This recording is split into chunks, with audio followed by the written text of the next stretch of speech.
Next question, consider the following statement. 2020 का question है ये, चलिए इसको पढ़ते हैं। 2020 का क्वेश्चन है, statement 1, in terms of short term credit delivery to agriculture sector. Short term credit की बात हो रही है, यानी कम समय के लोन की बात हो रही है यहाँ पे, ठीक, लघु समय भी बोलते हैं इसको, ठीक है, कर्ज की यहाँ पर बात हो रही है। एग्रीकल्चर सेक्टर को district central cooperative bank deliver more credit in comparison to, ज्यादा क्रेडिट देते हैं scheduled commercial bank and regional rural bank. Comparison to, इन दोनों के कंपैरिजन में डीसीसीबी ज्यादा क्रेडिट देते हैं।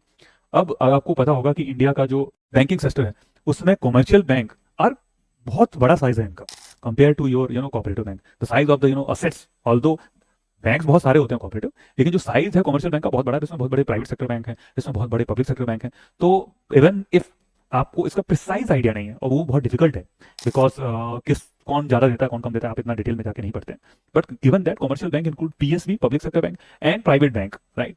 तो ये थोड़ा सा सही नहीं लग रहा है, ये लग रहा है ये स्टेटमेंट गलत होना चाहिए। फिर रीजनल रूरल बैंक ये तो सेटअप ही किए गए थे क्रेडिट देने के लिए, तो इस हिसाब से मैं बोलूं, क्योंकि कमर्शियल बैंक बहुत बड़े बड़े साइज के बैंक हैं, ये स्टेटमेंट मैं गलत मार्क करना चाहूंगा, राइट। तो लॉजिकल रीजनिंग के बेसिस पे मुझे प्रिसाइज आइडिया नहीं है कि शॉर्ट टर्म क्रेडिट डिलीवरी में कोऑपरेटिव बैंक ज्यादा होंगे या नहीं होंगे, बट लॉजिकल लग रहा है बिकॉज कमर्शियल बैंक तो बहुत बड़े बड़े बैंक हैं, बहुत सारे बैंक हैं। तो ये second, one of the most important function of DC is to provide fund to primary agriculture society. तो अगर आपको इंडिया के कोऑपरेटिव बैंकिंग का स्ट्रक्चर पता है, तो यहाँ पर आपका होता है पहले स्टेट कोऑपरेटिव बैंक होता है, राइट, उसके नीचे डीसीसीबी होता है जो यहाँ पर दिया गया था, डिस्ट्रिक्ट सेंट्रल कोऑपरेटिव बैंक, और उसके नीचे आपका प्राइमरी एग्रीकल्चर कोऑपरेटिव सोसाइटी होता है, राइट। तो जो पीएसईएस है वो लोन देता है, तो फार्मर्स को भी लोन देते हैं। डीसीसीबी जो है वो इनको फाइनेंसिंग प्रोवाइड करता है पीएसईएस को, और एससीबी जो है वो डीसीसीबी को प्रोवाइड करता है, राइट। और स्टेट कोऑपरेटिव जो बैंक होता है उसको इंटर्न नाबार्ड फाइनेंसिंग प्रोवाइड करता है। तो ये स्टेटमेंट बिल्कुल सही है कि one of the important function of DCCB to provide funds to the primary agriculture cooperative society. तो आपका सही आंसर यहाँ पर बी होना चाहिए। अब इसका सही आंसर देख लेते हैं।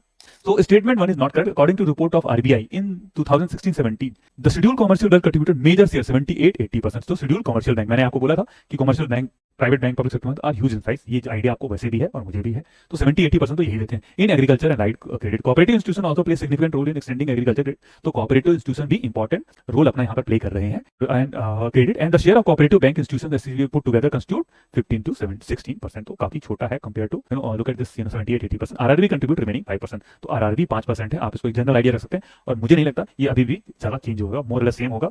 तो कमर्शियल बैंक का शेयर और भी बढ़ गया होगा। स्टेटमेंट 2 के बारे में बात है, the role of DCCB is to give financial assistance to primary agriculture cooperative society affiliated to in the district. तो एक डिस्ट्रिक्ट में जो भी प्राइमरी सोसाइटी उनको देना। One of this society is primary agriculture credit society, hence one of the most important function of DCC is to provide funds to the primary agriculture credit society. तो इसलिए यहाँ पर correct option B है। और जैसा कि मैंने आपको बताया था कि ये स्ट्रक्चर क्या है कोऑपरेटिव बैंक्स का, इसको आप पढ़ सकते हैं। It is important to know that, so that ये क्वेश्चन, ऐसे क्वेश्चन में आपको गलती ना हो।